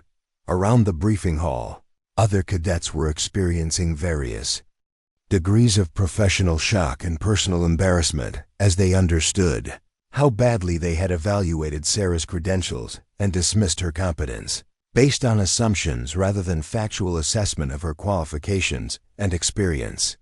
The purpose of this advanced combat leadership program, General Blackwood explained, her voice carrying authority that demanded complete attention from everyone present, was not just to evaluate individual tactical planning capabilities, but to assess collaborative leadership dynamics when teams include personnel whose backgrounds and qualifications may not be immediately apparent through conventional indicators or social assumptions. Sarah understood that she had been participating in something more complex than routine military training. Her inclusion in the program hadn't been coincidental or token. It had been deliberately designed to test whether future military leaders could maintain professional standards and effective collaboration when their preconceived assumptions were challenged by operational reality and demonstrated competence. The systematic resistance she had experienced throughout the program was now revealed as evidence about leadership capabilities and professional judgment that would influence policy decisions about advanced military training and officer development across all service branches. Colonel Hartwell consulted his evaluation notes with obvious satisfaction, understanding that the program had successfully demonstrated both individual tactical competence and collaborative effectiveness challenges that required institutional attention and training modification. Cadet Williams, General Blackwood said, her attention returning to the teammate who had been most vocal about questioning Sarah's leadership qualifications. Please explain how your assessment of Cadet Chen's tactical recommendations would change given the background information you've just received about her operational experience and specialized expertise. The question was professionally devastating and personally humbling, requiring Williams to acknowledge that his resistance to Sarah's leadership had been based on assumptions, rather than factual evaluation of her qualifications, and demonstrated competence under the most challenging military conditions possible. Williams stood slowly, his face flushed with the kind of professional embarrassment that comes from realizing that fundamental assumptions have been not just wrong, but catastrophically misguided. The confident demeanor he had maintained throughout the program while questioning Sarah's qualifications had evaporated completely, replaced by the visible discomfort of someone who understood that his behavior would now be evaluated by general officers who had witnessed 4 days of systematic resistance to arguably the most qualified person in the room. "Ma'am," Williams began, his voice carrying uncertainty that contrasted sharply with the dismissive tone he had used when discussing Sarah's competence with his fellow cadets. Given Cadet Chen's operational background and specialized experience, I recognize that our team's collaborative approach may not have adequately utilized her tactical expertise or properly acknowledged her analytical contributions to our strategic development. The response was diplomatically worded but represented a complete reversal of his previous position about Sarah's qualifications and leadership capabilities. General Blackwood's expression suggested she was evaluating not just his words, but the professional judgment and character assessment that his behavior throughout the program had revealed about his readiness for military leadership responsibilities. "Cadet Thompson," Admiral Manning said, directing his attention toward another teammate who had participated in the systematic exclusion of Sarah's tactical insights, "please describe how your team's analytical process might have benefited from more comprehensive integration of Cadet Chen's operational experience and specialized knowledge." Thompson shifted uncomfortably as he processed the implications of being required to acknowledge that their team had deliberately excluded input from someone whose credentials exceeded anything they had encountered during their military academy training. "Sir, I believe our tactical analysis would have been significantly enhanced by incorporating Cadet Chen's field experience and operational insights, particularly regarding evacuation protocols and coordination procedures under hostile conditions." The admission was professionally necessary, but personally humiliating. Acknowledging that their collaborative resistance had compromised mission effectiveness and analytical quality in favor of maintaining social dynamics based on incorrect assumptions about competence and qualifications. Before additional questioning could continue, the briefing hall door opened with unexpected timing that would transform the evaluation session into something far more significant than individual accountability or institutional policy assessment.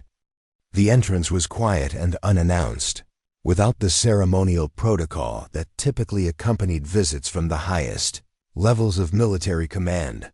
General Michael Harrison entered the briefing hall with the kind of understated authority that characterized leaders whose reputation preceded them into every professional environment they entered. 4-star general, former commander of Joint Special Operations Command, and current military advisor to the Secretary of Defense, his presence immediately elevated the significance of what everyone had assumed was routine program evaluation to something with implications extending to the highest levels of military policy and strategic planning. The entire room snapped to attention with synchronized precision that reflected years of military training and institutional conditioning. Chairs scraped against polished flooring as cadets and senior officers alike assumed formal military posture, recognizing that they were in the presence of someone whose decisions influenced military operations and personnel policies worldwide. General Harrison moved through the briefing hall with measured steps, his attention encompassing the assembled personnel but clearly focusing on specific individuals rather than conducting general inspection or ceremonial review. His silver hair, weathered features, and bearing that spoke to decades of service in the most challenging military environments commanded the kind of automatic respect that couldn't be manufactured through rank alone but had to be earned through exceptional leadership under the most demanding circumstances.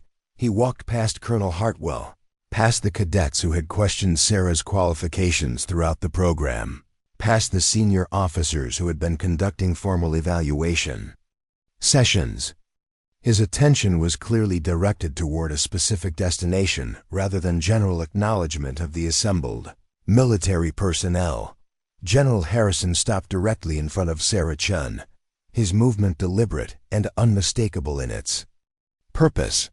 Without preamble, explanation, or acknowledgement of the dozens of witnesses present, he rendered a crisp military salute with the kind of formal precision that 4-star generals reserve for personnel who have earned their respect through exceptional service under the most challenging operational conditions. "Sergeant Chen," he said, his voice carrying clearly through the silent briefing hall while using her former Delta Force rank rather than her current cadet designation. "It's always encouraging to see our finest operators continuing their service and preparing for the leadership responsibilities that our military requires." The statement was brief, professional, and carried implications that everyone present understood despite not having access to the classified details that explained the relationship between one of the military's most senior commanders and a cadet whose background had remained largely mysterious to her fellow program participants throughout their training. Sarah returned the salute with equal precision, her bearing conveying both respect for superior authority and quiet confidence in her own professional standing. "Thank you, sir," she replied, her voice maintaining the same composed professionalism that had characterized her performance throughout the program regardless of the obstacles and resistance she had encountered. General Harrison's acknowledgement lasted only moments, but its impact on the assembled personnel was profound and transformative. No formal recognition ceremony had been conducted, no lengthy speeches about military values or professional respect had been delivered, no official commendations had been presented.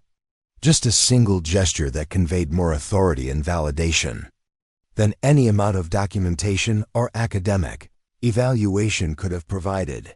The silence that followed General Harrison's departure stretched for nearly 30 seconds before anyone moved or spoke.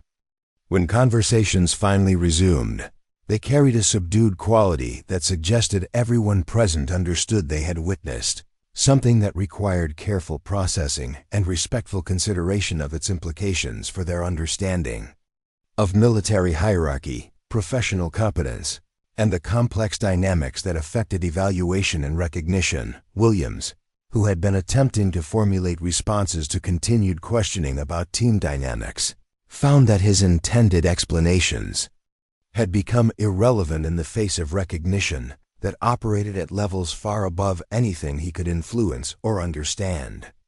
The systematic resistance he had led throughout the program was now revealed not just as professionally inappropriate, but as fundamentally misguided about the nature of competence and the criteria that determined respect within military leadership.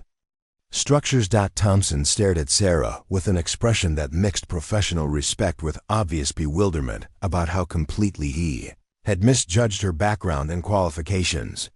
Martinez appeared to be processing information that fundamentally challenged her assumptions about program selection criteria and institutional policies regarding advanced military training. Even General Blackwood and Admiral Manning, who had been conducting the evaluation sessions with authority derived from their senior command positions, seemed impressed by the unexpected validation that Sarah had just received from one of the military's most respected leaders. Their expression suggested they were reassessing information they thought they already understood about program participants and institutional objectives. The recognition from General Harrison eliminated any remaining questions about Sarah's professional standing or the legitimacy of her selection for advanced military training. More importantly, it demonstrated to everyone present that competence and authority weren't always visible through conventional indicators like rank insignia, demographic characteristics, or social assumptions about who belonged in positions of leadership and responsibility. Colonel Hartwell observed the transformed dynamics with obvious satisfaction, understanding that the program had successfully revealed both individual capabilities and collaborative effectiveness challenges that would influence policy decisions about military leadership development and training protocols across all service branches for years to come. The immediate aftermath of General Harrison's unprecedented recognition created a profound shift in the social and professional dynamics that had characterized the Advanced Combat Leadership Program since its inception. As the formal evaluation session concluded and cadets began gathering their materials, Sarah noticed that colleagues who had maintained professional distance throughout the entire program were now approaching her with expressions that conveyed both respect and curiosity about her background and future assignments. "Ma'am," said Cadet Jackson Reynolds, approaching Sarah with obvious sincerity and professional humility, "I wanted to personally apologize for not recognizing your qualifications earlier in the program. Your tactical expertise and operational experience clearly exceed anything the rest of us have encountered during our military academy training." The acknowledgement was gracious and professionally appropriate, representing a dramatic shift from the dismissive commentary and systematic exclusion that had characterized interactions throughout the previous 4 days. Sarah appreciated Reynolds' gesture, understanding that it reflected both genuine respect for her demonstrated capabilities and mature recognition that initial assumptions had been completely incorrect about her background and competence. "Thank you, Reynolds," Sarah replied. "I think this program has been valuable for demonstrating the importance of evaluating personnel based on demonstrated capabilities rather than preconceived assumptions about qualifications or background experience." However, while some cadets were adjusting their approach to reflect newfound understanding of Sarah's credentials, her immediate teammates showed mixed responses to the revelations about her Delta Force service and the recognition she had received from General Harrison. The systematic resistance they had practiced throughout the program couldn't be easily dismissed or explained away through simple misunderstanding about her qualifications. During the evening debrief session, Colonel Hartwell addressed the assembled participants with obvious satisfaction about the program's outcomes and institutional implications. "Ladies and gentlemen," he began, "this Advanced Combat Leadership program has provided valuable insights into both individual tactical capabilities and collaborative leadership dynamics under pressure. Your performance will influence implementation of similar training protocols across multiple military installations." He paused, consulting evaluation notes that contained detailed assessments of both technical competence and professional behavior demonstrated throughout the program. "However, before discussing individual outcomes, I want to address some concerning dynamics that have been observed and documented throughout this training cycle." The statement was diplomatically worded, but unmistakably pointed toward the systematic resistance and professional sabotage that had characterized Team Beta's collaborative process. Sarah felt a mixture of vindication and apprehension as she recognized that the behavior she had experienced was about to be addressed through formal military channels with career implications for everyone involved. Military effectiveness depends on professional collaboration based on demonstrated competence and operational capability rather than personal assumptions or social preferences. Colonel Hartwell continued, "The ability to recognize and utilize expertise regardless of its source represents a fundamental requirement for military leadership at all levels." Individual evaluation reports were distributed privately, but informal discussions among program participants revealed that the systematic resistance to Sarah's leadership had resulted in significant professional consequences for the cadets who had been most vocal in questioning her qualifications and undermining her authority throughout the collaborative exercises. Williams received formal counseling about collaborative leadership deficiencies and was removed from consideration for advanced special operations training programs. Thompson was transferred to a different graduation track with notation in his personnel file about professional development needs regarding teamwork and recognition of competence in diverse leadership environments. Martinez received a written reprimand for conduct that compromised mission effectiveness and team collaboration. though her consequences were less severe due to her more limited participation in the systematic exclusion compared to her male teammates, who had been more aggressive in their resistance to Sarah's leadership. More significantly, Colonel Hartwell submitted comprehensive recommendations to senior command that resulted in fundamental changes to military academy training protocols and evaluation procedures. New requirements for unconscious bias training, collaborative effectiveness assessment, and formal observation of team dynamics were implemented across all advanced military programs to prevent similar incidents from compromising training, effectiveness, and institutional objectives. 3 weeks later, Sarah sat in her new office at the Pentagon, reviewing classified briefing materials for her assignment as Senior Tactical Consultant for the Joint Special Operations Command. The promotion had come through with unusual speed, accompanied by commendations that referenced her performance during recent leadership evaluation exercises and her demonstrated capability for maintaining operational excellence under challenging collaborative circumstances. Her new position involved coordinating tactical planning for operations that were too classified to discuss and too critical to fail. The work required exactly the kind of operational experience and collaborative leadership skills that had been systematically questioned during her participation in the Advanced Combat Leadership Program, which now seemed like events from a different lifetime rather than recent professional experience. A knock on her door interrupted her review of morning intelligence updates. "Come in," she called, looking up to see Cadet Elena Martinez entering with a respectful expression and an envelope bearing official military correspondence markings.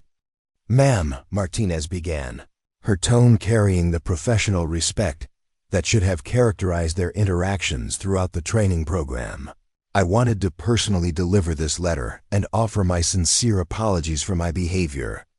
During the Advanced Combat Leadership Program, I failed to recognize your qualifications and contributed to team dynamics that compromised our collective effectiveness."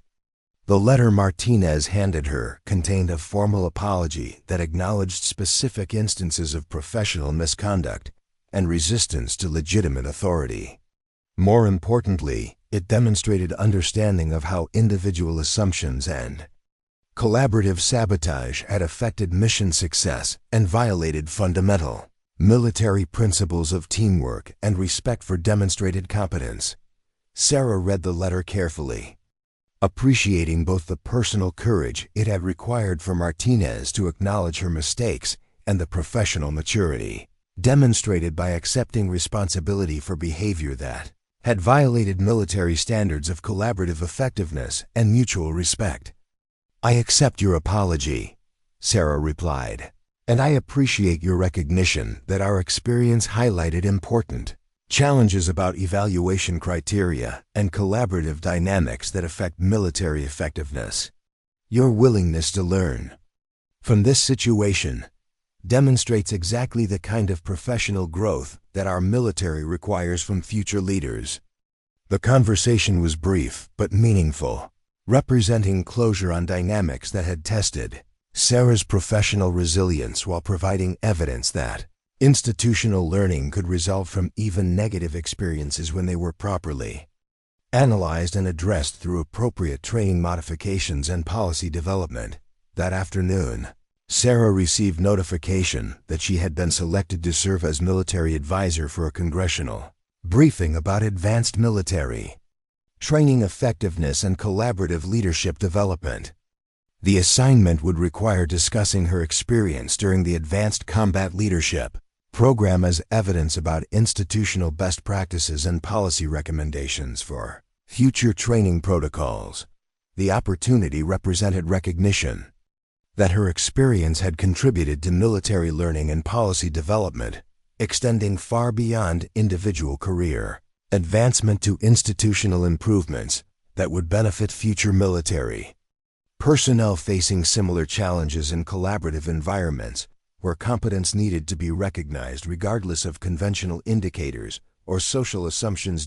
As Sarah prepared for congressional testimony that would influence military policy at the highest levels of government, She reflected on advice her Delta Force commander had given her during her most challenging operational deployment.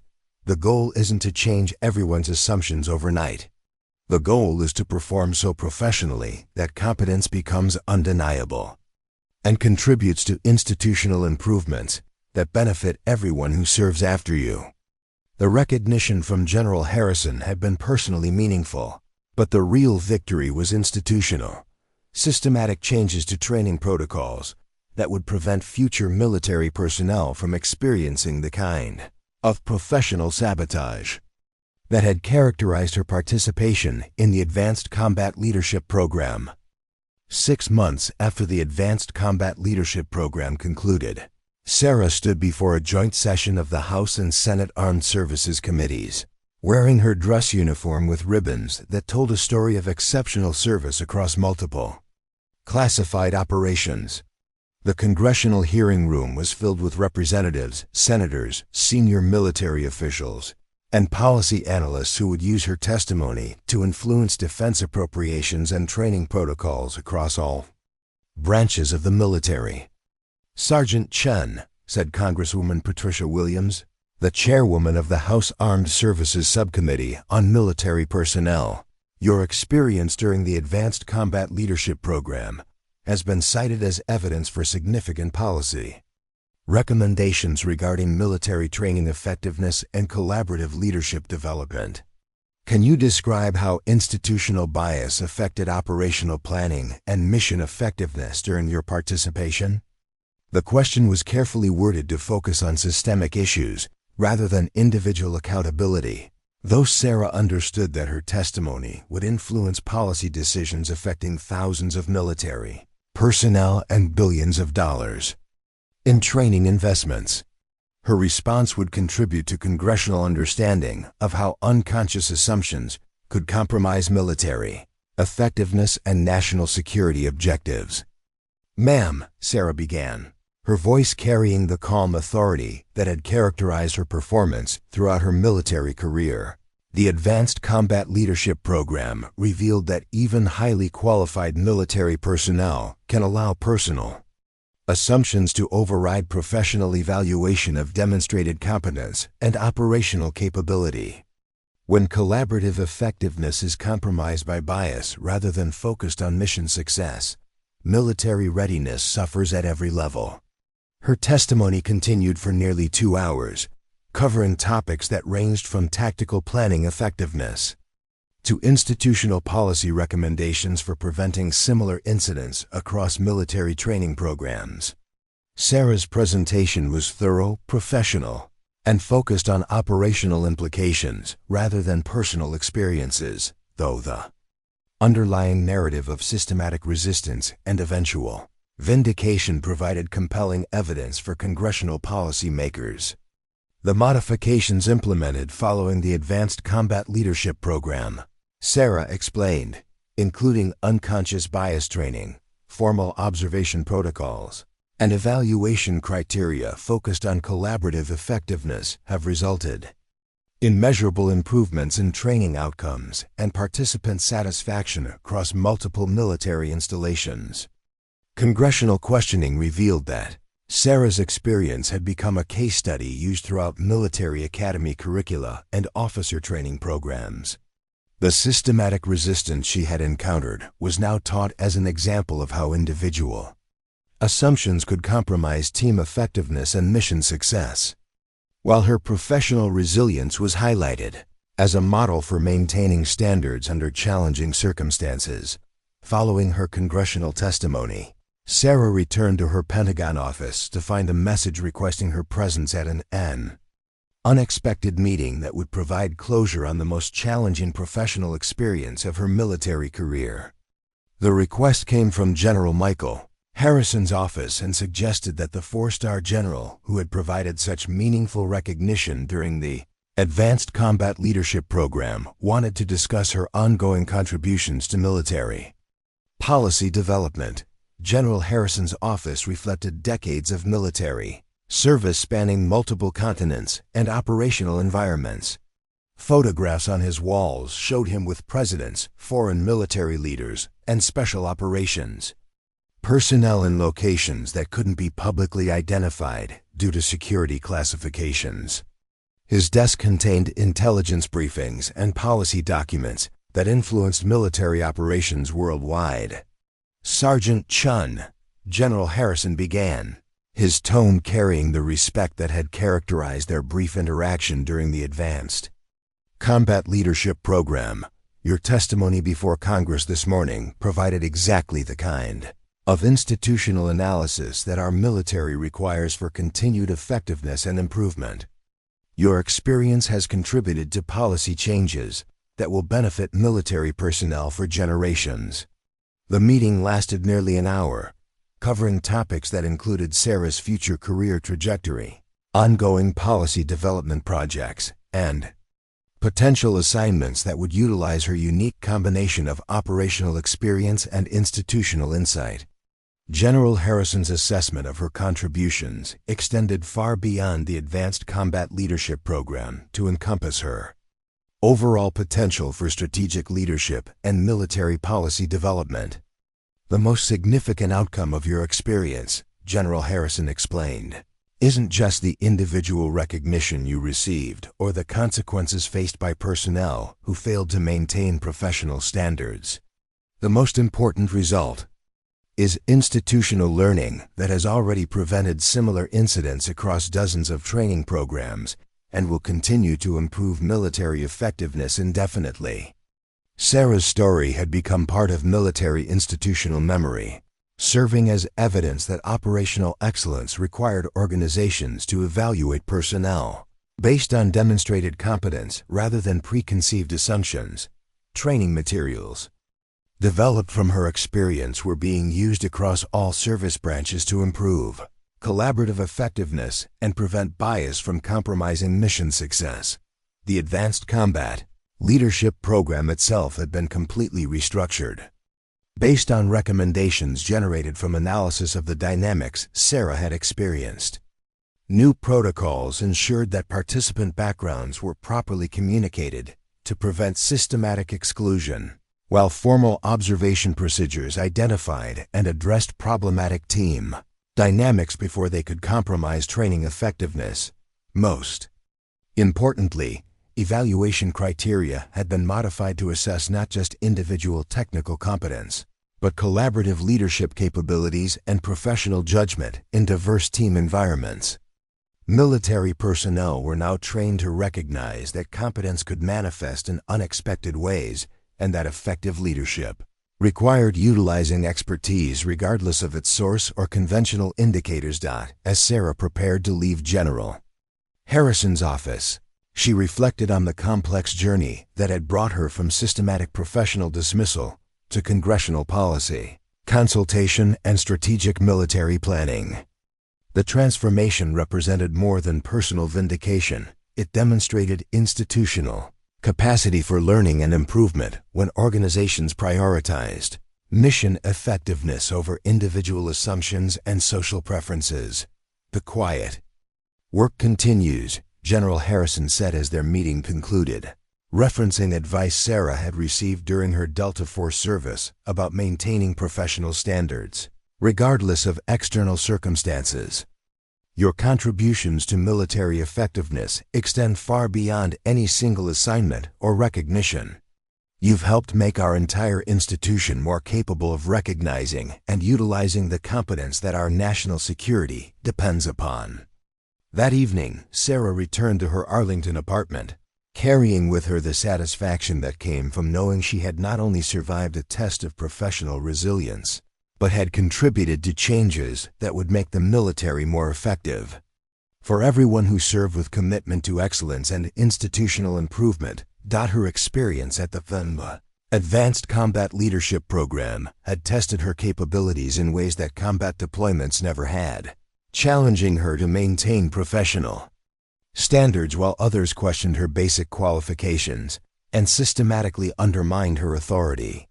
The recognition she ultimately received had been gratifying, but the institutional changes were more significant and lasting. The story of Captain Sarah Chen, the cadet they called a diversity hire until they learned she was Delta Force, would continue to influence military training and policy development for decades to come. Her quiet professionalism under pressure had become a model for institutional excellence, proving that true leadership speaks through demonstrated competence rather than social accommodation or political positioning. In the end, respect wasn't issued through official channels or granted through ceremonial recognition. It was earned through consistent demonstration of capability under pressure, and once earned through genuine competence rather than institutional policy, it became an unshakable foundation for continued professional growth and meaningful contribution to national security objectives.